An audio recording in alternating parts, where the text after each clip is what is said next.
I'm here because I am a roaring lion crying out righteousness. I know this is not necessarily a news event that most of my listeners would be interested in a real way in terms of the cultural, political, racial events that go on here in America is mainly where we are concerned about. But I think this is very important that we understand something about the global dynamics of what's happening with the wars and rumors of wars prophesied in the Bible by Jesus regarding the tribulation, and to see the kind of influence that China is having on some of the Arab nation states, and to see that Russia and Syria were at war, and to consider the number of people that in Syria under Bashar Assad that has lost their lives, and many of them Christians too, by the way.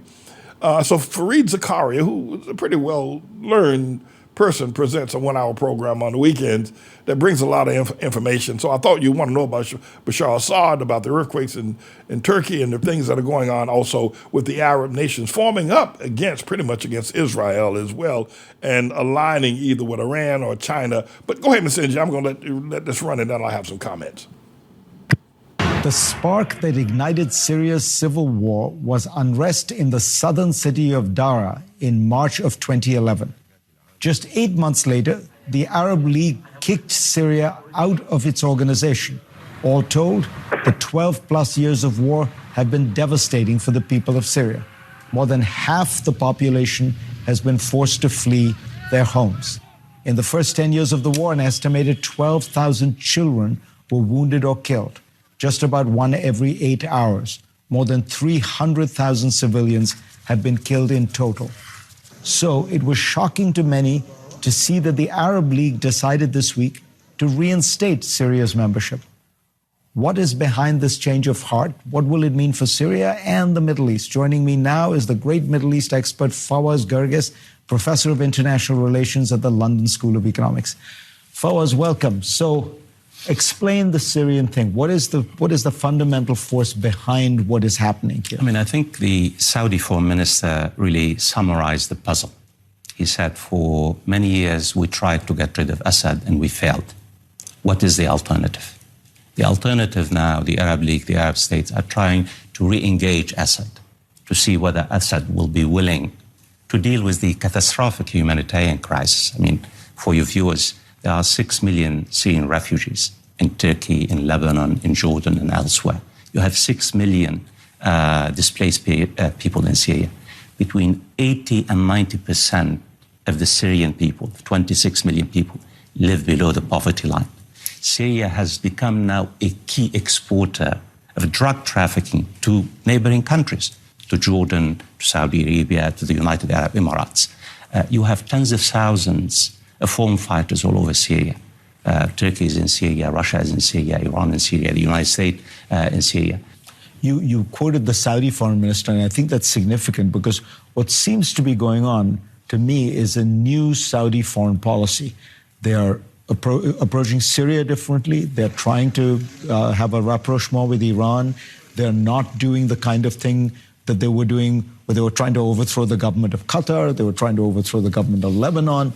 What's going on with Saudi Arabia? I think you're absolutely correct. There's a shift in Saudi Arabia foreign policy in the past 2 years. I think now the normalization of relations between Saudi Arabia and Iran is very significant, and it was basically brokered by China. So what you have now is that the Saudis are trying to really exit Yemen. Yemen has been really very costly for Saudi Arabia, both financially and reputationally. They're trying to really live in cold peace with Iran. Why? Because they have come to realize they cannot really rely on the United States, that they believe that the United States has been retrenching from the region. And also they're terrified of what comes next in the next 5 or 10 or 20 years. They believe that the international system has shifted, and then the future, China is the future. So we're really seeing a much more complex, much more dynamic, what the Saudis call in Arabic, tanwiya, diversify their foreign policy and economic policy and regional policies as well. So this really is a kind of post-American Middle East? Well, I think if you ask me, I would say it's what the leaders in the region, they look at the world and say China is the future, that is, it's the Chinese century. the next 10, 20, 30 years, it will be China's to have. Just to give you an example, Farid, for your viewers. China is the biggest trade partner of Saudi Arabia. China will be the greatest trade partners of almost every single Middle Eastern state in the next 10 or 20 years. So if you follow the trail of money, the Saudis are really not irrational, they're very rational. But the big trend is not just about Saudi Arabia. Key regional powers, Saudi Arabia, Turkey, Iran, Egypt, they are really now showing more independence. They're reclaiming agency. They're trying to take action into their own hands. Everyone is normalizing relations with everyone. Turkey with Saudi Arabia, Turkey with Iran, the United Arab with Iran and Syria. And why? And with Israel even. Absolutely. In the middle of this, we still have an Iran that faces very crippling economic sanctions because the U.S., by pulling out of the Iran deal, imposed those secondary sanctions. What is happening? Is Iran on the brink? I mean, how do you see what it's doing? No, Farid. Iran is facing one of the most severe economic crises in the past 40 years, literally. Not to mention the social tension, the social protest inside Iran. So in a way, the Iranian economy is on the verge of collapse in terms of inflation, the collapsed currency, what have you. And again, you cannot understand the normalization between Saudi Arabia and Iran without understanding the economic situation. China is the biggest economic trade partner of Iran as well. But in the midst of this, you still have one regional actor, Israel, whose Prime Minister Bibi Netanyahu said on my program just a few weeks ago, he will not allow Iran to move forward on its nuclear program. Is there a danger here that Israel takes some kind of action against Iran? How would the Arabs view that today? I was hoping you would ask me a different angle, that really Israel is swimming against the tide. Everyone is normalizing relations with everyone while Israel is using brute force to suppress the Palestinians. And the United States knows this. And the United States, the Biden administration is unwilling to do anything about it.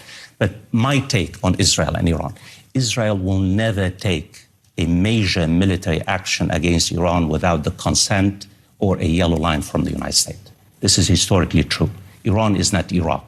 So my take on it, at the end of the day, when we talk about Israel and Iran, we have to talk about the United States, Israel, and Iran. And it seems to me that the Biden administration policy towards Iran is really deterrence as opposed to military confrontation. Just to wrap everything up here, remember when this war got started with Syria, that Obama said that he's going to draw a line in the sand, and Bashar Assad, if he crosses it, he's going to drop an H-bomb. What he said, H-bomb. But Bashar Assad crossed that line, and Obama did nothing. The war has been raging now pretty much for the past 12 years. A number of 12,000 children have been killed, 300,000 people, Syrians have been killed, and you've got millions of Syrian refugees that are living in Turkey now, and a large number of them died during the earthquake that happened a couple of months ago in Turkey. And so Bashar Assad had been kicked out of the Arab, if you will, fellowship, which is that sort of Arab nations, NATO or United Nations, because of the war that he started and has been ongoing now for the past 12 years. But the Arab nations have allowed him back in. I thought it was important that they did, and kind of the old axiom, if you can't beat them, join them.